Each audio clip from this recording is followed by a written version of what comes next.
Welcome to Red Chair Chats. It's going to be really fun.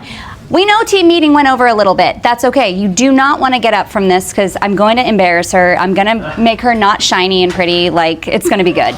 Stay tuned. I don't know what the questions are. So yeah, she doesn't. This is super fun for me. Fun. So what's also fun for me is your husband's in the room, and I think he can attest. Rachel doesn't spend a ton of time in the kitchen, correct?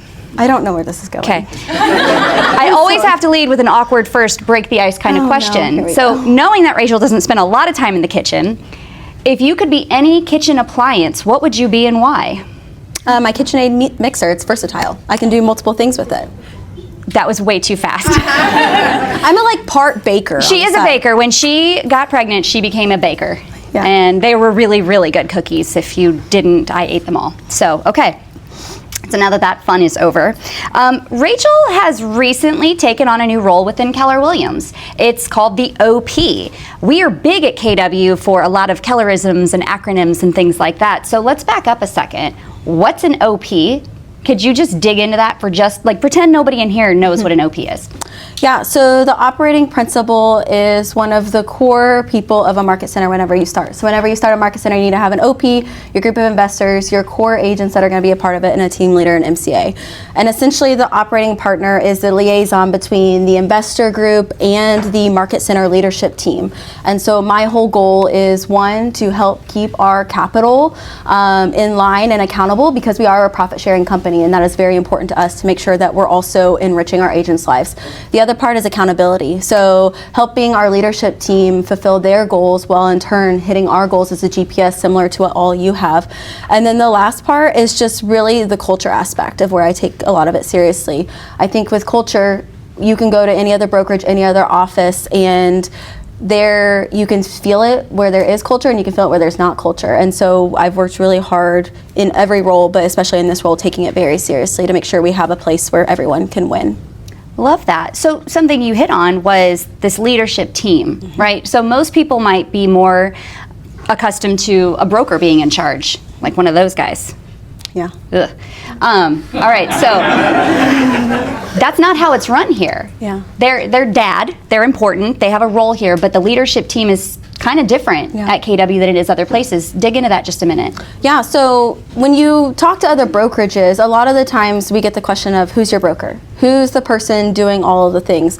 And we are a little bit different at Keller Williams. We have a whole leadership team that are here to support you. And that's one of our value propositions, I believe, because I can't know everything. That's why we have a Jim and a Donna and compliance side of it, but we also have a Nicole. We have a you, we have a Landon, we have a Micah, Erica, Katya, Haley, Megan, Abby.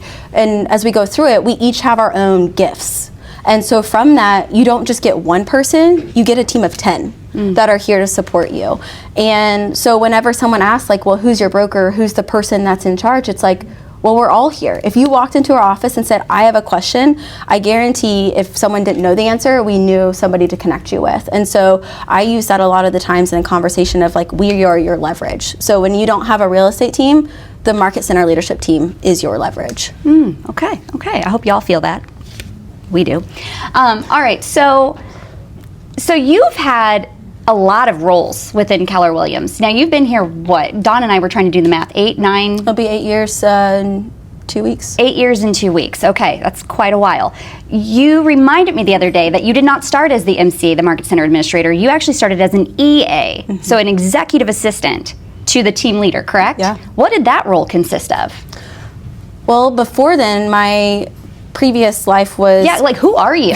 Where'd you come from? Because she does not fit the role of an MCA. Yeah, so my previous life was events and hospitality. So at Springfield Cardinals, the AA baseball stadium, I was employed by the food and beverage service and retail. And so I had grown up there in that I was there 5 years, 6 seasons during college. And so typically I worked 2 to 3 jobs during college just to one experience, but I also couldn't turn it off. I just had to always have something going on. Take note of that. So with the events and hospitality, I was there, and there was a point where January we would start our year planning for the baseball season. By March we would have Missouri State baseball. Then April we would start AA baseball. We would go until September, and then assuming if they made the playoffs, I would be there. And then September, October, November, I would travel to other locations to help out in postseason baseball baseball. So World Series, divisional playoffs, football, hockey. And then December would come around and I was expected to take time off, yet I still had to work to prep for January. And if you've never been to a baseball stadium, and I know Sarah's here, Sarah was actually one of our volunteers in the contestant stand when I worked there, so that's how I knew Sarah and her husband Nathan. We have homestands of like 10 games in a row, and I would go in because I was part of the suites and luxury, so all of my clients were at work, so I had to be there to communicate for that night. So I'd get in at 9 or 10. Well, then the baseball game would start at 7, and then we had to count inventory at the end of the night, and then I also helped count the cash room. So I wouldn't leave until midnight, 1 a.m. Do that 10 days in a row. Then in the off season or off week, I would still have to work 10 to 4 because we had other events and we had to prep for the next homestand. And so over that time, I realized how much I missed out on life. I missed out on so many birthdays, special events. At that time, some of my friends were still in college, so I missed out on like summer. And I just thought at one point, I was like, I can't keep doing this. And if I looked at my growth opportunity, in order for me to grow in my role, my general manager would have had to move out of Springfield. And there was opportunities that popped up in St. Louis, but my family, I'm from El Dorado Springs, and they're an hour and a half away, and I didn't want to move further away from them. And so I realized there wasn't an opportunity for me, and that was probably the hardest decision in my life, was having to navigate leaving that job, because that was the first big girl job I've ever had, and my mom only had one job her whole life. So in my personality, I thought I had to have one job my entire life, and so that was so hard to make that decision. So I went on LinkedIn and I actually put in my application for the team leader executive assistant, and it said if you're detail organized or detail oriented, you love to plan. I was like, well, I have a color coordinated calendar, so I think that would also count. Girls with that. organized. I thought, why not? And so when I started meeting with our team leader at the time, I went through the KPA process. And no one had ever asked me questions about like, what did I want my life to look like in 5 years from now? What was really important to me? What were some of my fears holding me back from making a change? And it took 2 months of the interview process. And so I finally said yes. And it actually was a pay cut coming here. It wasn't that big of a pay cut because I wasn't hardly making any money at the baseball stadium. But you could see something bigger. For sure. It was growth. No one had ever invested into me like that. So I started as a team leader executive assistant, and I had a really cool front row seat to meeting our top agents in the market center. I was following him in step of, if he had a meeting with an agent, I had a water, a mint, multi-year trends, or broker metrics ready for every single meeting. When we had top 20% masterminds, I was in the room. I got to learn so much so quickly. And again, I was in an environment where I was just widely exposed to things I've never thought possible. And I just wanted to be a sponge every second. And so then, come June of 2018, Dan actually called me. And it's funny, Dan in my interview stared at the ground like I had told you in his red chair chat, so I thought he didn't like me. Right. So then when he called me and said, hey, have you ever thought about being our market center administrator? I was like, ooh, no. And he was like, why? And I was like, well, I've only heard scary things about this role, that there's this thing called transmittal, and it sounds like if you hit one wrong button, everything is going to combust. It's like the do not touch button. And I can't explode. Ever take a vacation during the beginning of the month, and that sounds scary. However, I had went to a training with Brindley Tucker, and my whole thought was, never say no to an opportunity. If an opportunity pops up, always say yes, because you never know what's going to come of it. And so I remember that training with Brindley, and I thought, okay, I'll say yes. And it was the best decision of my life. I was in the MCA role 5.5 years, and then that's when I had the opportunity to step in as the general manager to really partner with Dan at that point. And so well, let's not forget, you were also a regional MCA over the Mid-America region, right? Yeah. Okay. And again, the cool thing about Keller Williams is the opportunity map. And if you haven't seen it, it's one of the best visuals I could bring to light of like what is possible and then some. And one of the things that irritated me was there was a box to the MCA and there was no lines going off of the MCA role. So essentially, if you took this role, you were stuck in this box forever. And I thought, well, that's not fun. And then I, again, being a part of Dan's world, he took his job as regional director, and he was like, hey, do you want to be a part of this with me? How cool is that I get to be a part of that opportunity? And so then at that time, I was able to work with Dan in the Mid-American region with 23 different offices in Indiana and Illinois. I had the opportunity to be a MAPS coach for a little bit, which that really exposed myself to like how again, so many people, we have so many people, talented people in this ecosystem, and I was getting able to see all of that. You just absorbed all of it. I mean, I would love to. I hate being the smartest person in the room. And that's something I've talked to Jennifer Grove about when we are a part of different things. How do my mindset, even if you feel like you're gonna be the smartest person in the room, how do you still show up of like, what can I learn from somebody today? So like Mark King, for example, like even if maybe I don't wanna invest in real estate, how could I still show up to a wealth building and learn something from someone that went from homeless to somebody that has no debt? Right. Like that's a cool story. That is a lot of just trial and tribulation, but being consistent in what you want for your life. So speaking of being consistent in what you want for your life, she wears a lot of hats at all times. One of my most favorite hats that she wears is mama. She became a mom this year. And we're gonna dig into that a little bit, but that journey was a journey, right? And if I can get a little personal, you're welcome. Tell us about what that was like. And while you're doing all of the things that you're going to talk about, you were running circles around everybody around you. So let's dig into that. Oh, I got tears. Why am I crying? I got tears. Gosh. Check. Yeah, so fun fact, Trey and I connected through the KPA. So again, one of my favorite resources. She loves the Keller Personality Assessment. It's a dating app.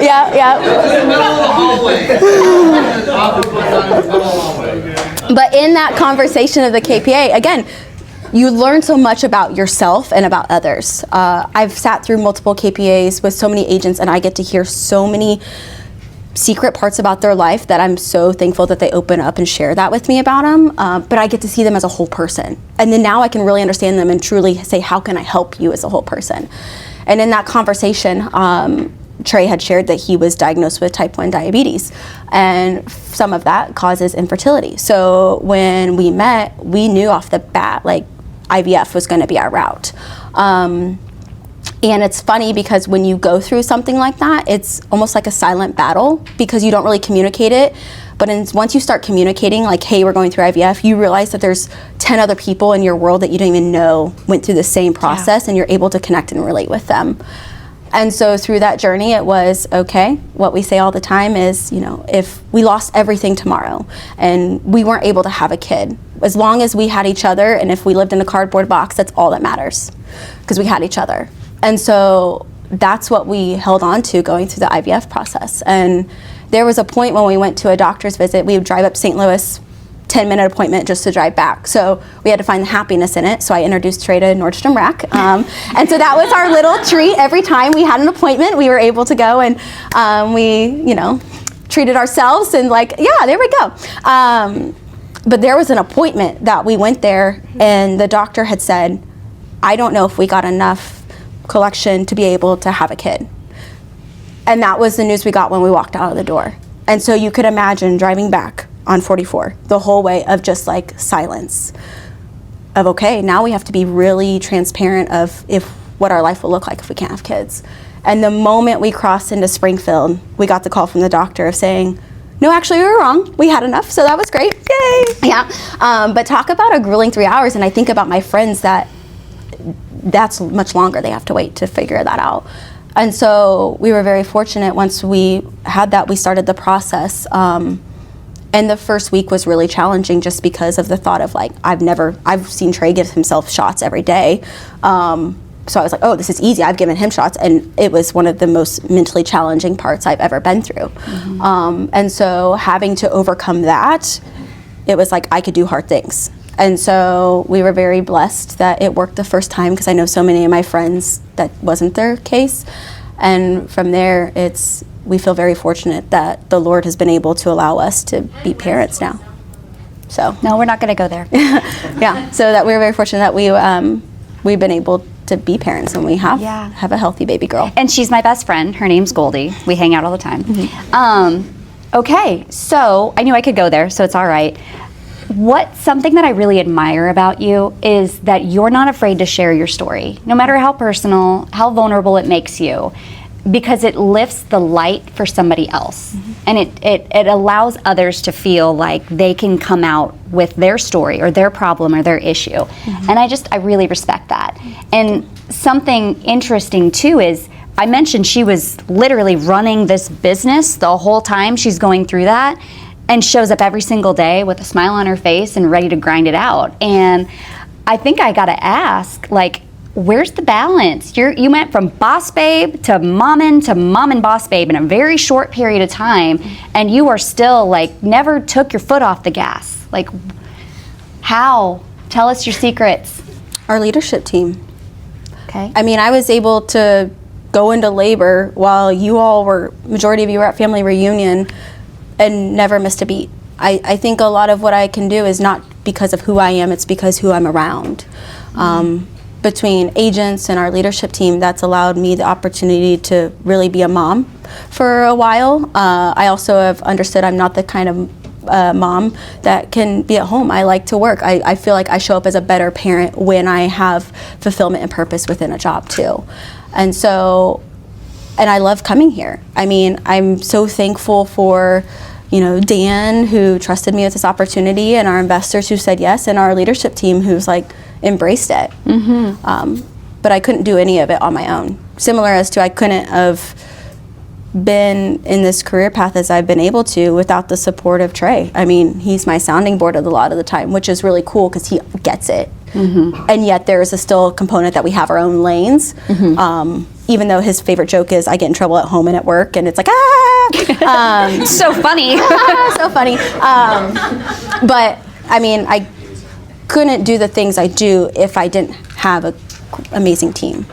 Okay. Well, you're welcome. Thank you. So you're filling some shoes of some incredible leaders before you, Dan, Ron. How do you balance honoring them, but also forging your own path? Big shoes to fill. I mean, that's why we have Ron's photo. If you don't know, this is Ron Steffes. He's the amazing person who started our Keller Williams location here. And even when he transitioned out of the OP role and Dan took it, he would still come in my office every month just to still run through the numbers. And I loved that about him. And then for him to have the courage and the trust in Dan, Dan is a huge visionary, and that's what I have loved, is he always made his world big enough for everybody in his world to live in it. And not a lot of leaders can say that they do that for their people. And so stepping into this role, it's honoring that legacy of like, we have a really cool history. And now I'm thinking, and what else can we do? What's next? By me stepping into the role, how can I make a bigger impact that gives honor to them and yet helps our agents meet their needs to fit this current market that we're navigating in? Okay, that's awesome. Well, so you're not brand new to the OP role, right? Like, you've been in it, you GM'd, you were with Dan, all these things. What excites you the most about being the operating principal? And on the reverse of that, what are you anxious about? So I'll start with the anxiousness, because I think that's easier to start with. Big shoes to fill. I mean, we are one of the best market centers in the entire company. Whoop, whoop. And I think yes, we are. Being in this world, in this ecosystem, everybody just sees high performance, high energy, high culture every single day. And we truly don't know how well we have it until you go to a family reunion or mega camp and you're like, oh, my market center's doing this. And they're like, oh, your market center's here? Or, oh, you have 40 people from your office here? And so we have really big shoes to fill. And so I think the anxiousness comes in if like now my name's on the dotted line. Like before, I was always the person to like back up Dan. I was the I's dotted, the T's crossed to his vision. And now it's my turn. And so I have limiting beliefs all the time of like, can I do this? And yet the thing I remind myself, it's not for me.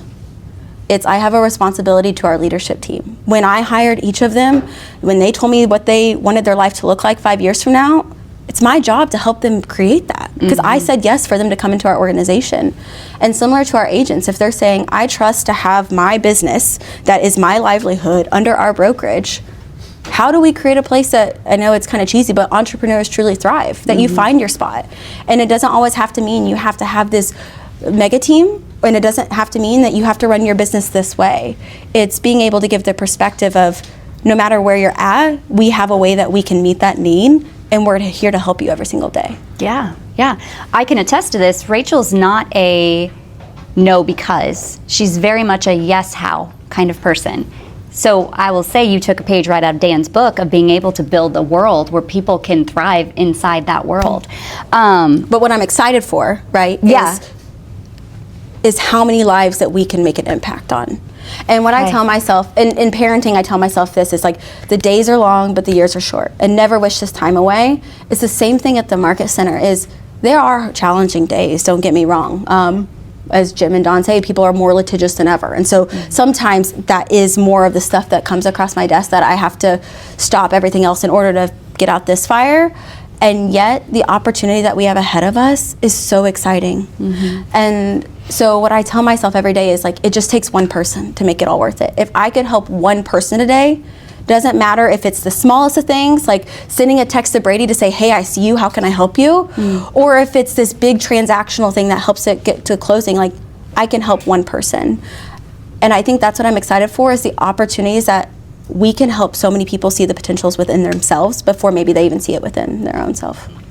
Absolutely. Because we know the tools and the resources that are available to us, and we can share our story of how it changed our life and hopefully help that do the same. I love that. I love that. So as I mentioned before, Rachel has a lot of hats. Mom, boss babe here, because that's just what we're going to call her. You also run some businesses and have several rental properties, right? Yeah. Okay, so would you say that a passion of yours is wealth building? Yeah. My mission is to not only create a legacy for my family, but help others create generational wealth for themselves. And it's not about the dollar sign. Like, when I talk about wealth building, it's not, I want to have this amount in my bank account, or I want my net worth to be this. It's, how do I have the time and the freedom to be where I want to be? So I love when, you know, people on our team, or I hear agents of like, well, I have a family thing. Well, great, you should be there with your family, because we're God, family, and in business. And then how can we make it work on the other side too? And so we all have to work, you know, for the most part, to have a life that either we're making money to support us or that gives us purpose. And so I want to be able to be there and be that person for others too. And I want our leadership team, because I can't be that person for everybody. So that's why you hire people that are way better than you, so that they can also be those people. And then it's just this trifecta of like, everybody's around. Yeah. I have my first rental property because of this one right here. We put it on a 411. She made it happen. It's pretty cool. So thank you for that. We'll find out what the value of that was later on, because Mike did, well, we're going to trust but verify. You're such a Gen Xer. I can't help it. It's who I is. What do you feel the biggest miss for real estate agents is in the journey of building wealth? Most overlooked thing? Well, the first thing is showing up. Showing up. In COVID, we got really great at being apart. And what I tell every agent that walks through the store is, whatever you put in Keller Williams, you will get 10x, 100x. I believe it wholeheartedly, but you have to show up. You have to make the choice that you're going to come to trainings, you're going to talk to other agents, you're going to get out of this recluse of door dashing and Target pickup order and all of that, and like, you're going to go meet and interact with somebody. And my wealth building story started with Zach Riggs. Zach was in the tech area, and I would go and ask him every time I saw him questions about investing in a property, and he would continue to just give me everything that he knew. And at one point he said, Rachel, if you don't take action on this, I'm going to stop giving you advice, because what's the point? I love that. Yeah. It was great. Put my feet to the fire. And so it doesn't have to be that your plan is that you want to buy a property this year. Maybe it's getting your finances in order. Maybe it's going to wealth building to see what the opportunities are even. Because buying real estate is not for everybody, yet it should be an option that you deeply consider in the path that you're in. I mean, when you look at the people that have built the most wealth, a lot of it comes from real estate investing. And we have a first-hand seat to that opportunity. Doesn't mean you have to have this big mecca of 100+ doors. It could be that you only need 3 to live the life that you want to live. But without that clarity, you just don't know. And so you need to start with, what do I want my life to look like? Who do I need to have in my world? Who do I need to go out and find and to bring into my world to understand what that looks like? And then what's my first step? A lot of people get ready, and they stand on the sidelines waiting, and they never take that first step. And it's all in their head. And my favorite exercise in BOLD is whenever you have this objection of why you can't call somebody or talk to somebody, and you have to say it to them out loud. Yes. And then you say it and you're like, I sound so ridiculous. Yes. And you're like, okay, objection, I'll just keep going. Because when you say it out loud, it's really not scary anymore. No, because you're just in your head and you're always the one fighting it. And so when you have to say it to somebody, it's like getting real. And then you can like actually make reasoning with why I think I can't do it, and then there's not really a reason, because you can typically create a plan anywhere. And so it starts from what is your clarity around what you want your life, and it doesn't diminish what anybody else wants their lives. And I think we get in this world of like comparison with social media of like, oh, I have to have a flashy car or this Rolex or all these flashy things, and that's wealth. Wealth is like freedom of choice, freedom of time. Where do you want to spend your time with, and who do you want to spend it with? When you have that, that's true wealth. Yeah. Because you can make the choice of whatever you want to do after that. You can always make money. You can always find money, but you can't get more time. Amen. That's good stuff. I do feel like she's passionate about this subject. I'd say so. Some final thoughts here. Okay. When you look back at your time as being the operating principal and just your time here with Keller Williams, what's the thing you want people to remember you by? For our leadership team, I want them to remember me as somebody who was present and somebody that was a vehicle or a byproduct of allowing them to create the life that they want to create, whatever that may be. For our agents, I think a lot of the time it just starts with, I want them to feel seen and heard and supported. If I can hit those three things, then from there it's helping them find clarity of what they want their life to look like. I go back to the KPA a lot of the time because it's my favorite thing, but when I sit down with an agent and I look at their motivational interview and they tell me that they're about to get out of real estate to go get a W-2 job, but then when we go through what they want their life to look like, I'm like, you're meant to be an agent. Or maybe you need to join a team. Or maybe sometimes they are more of an operations fit. And when we first get into real estate, we don't know that there's 20 different roles available to you, and finding what your gifts are. And so if we can create a place where agents are felt seen and heard and supported, we can get them to their goals. And it also takes them. Like they have to show up. They have to show up. Right, okay. I can't pull you along. I can't want it more than you. I can't force you to do anything. But from MAPS coaching, you can want it more than them, can't you? It's hard, and Yeah. that I have. And that's where I've gotten into conflict with sometimes with people of like, no, you can do this. And sometimes they don't want to do that, and that's okay. But if they show up, it's like, you betcha I'm going to spend my time. Even if I have a very small amount of it, I will give you that 10 minutes because I know that you'll go and do it. And that's the coolest thing when they come back. I'm sure you see in the coaching program, they come back and say, oh, you told me to do this, and I went and got a listing. And you're like, Every it now works. and then. Yeah, it's awesome. And so I think that's where it's like, we have so much to provide, and it's just finding what that person needs in order to help them. Love it. I love it. Last question. Oh gosh. Okay. Stupid human trick. Like, what are you secretly really good at and maybe a little bit embarrassed by? Mine is first. Flex arm hang. Really good at it. A flex arm hang? Like Yeah. holding. Can hold. Oh, for you're one of those people at like ridiculous- the fairs that if you see that I would totally do it. in a booth, If there's free swag in there for me, I'm going to do it. That's mine. What's I yours? should've known. I don't know if it's like, okay. Growing up, El Dorado, small town, we have this thing called a picnic. It's like the fair here, similar stuff. I was like the reigning hula hoop champion for like 5 years in a row. Like Hula it was hoop. like a big thing. My parents still She have said my, hula hoop. That's my what she parents said. still have the hula hoop in Is it their bronze? garage. No, it's like scratched up, but you know, you had to like get on one foot, you had to walk backwards, you had to like, you know. So I mean, it's kind of a talent, but it's really embarrassing to say out I'm loud. going to go buy a hula hoop today. Yeah, well, It's going to be hanging in her office. we'll have a competition, I guess. Yeah, I will not win because it's flex arm hang, remember? Yeah. Yeah, yikes. Oh, Yeah. Thank you so much for Thank your you. time. I Thank hope you. that you guys got to know Rachel just a little bit better like we do. So. I love you.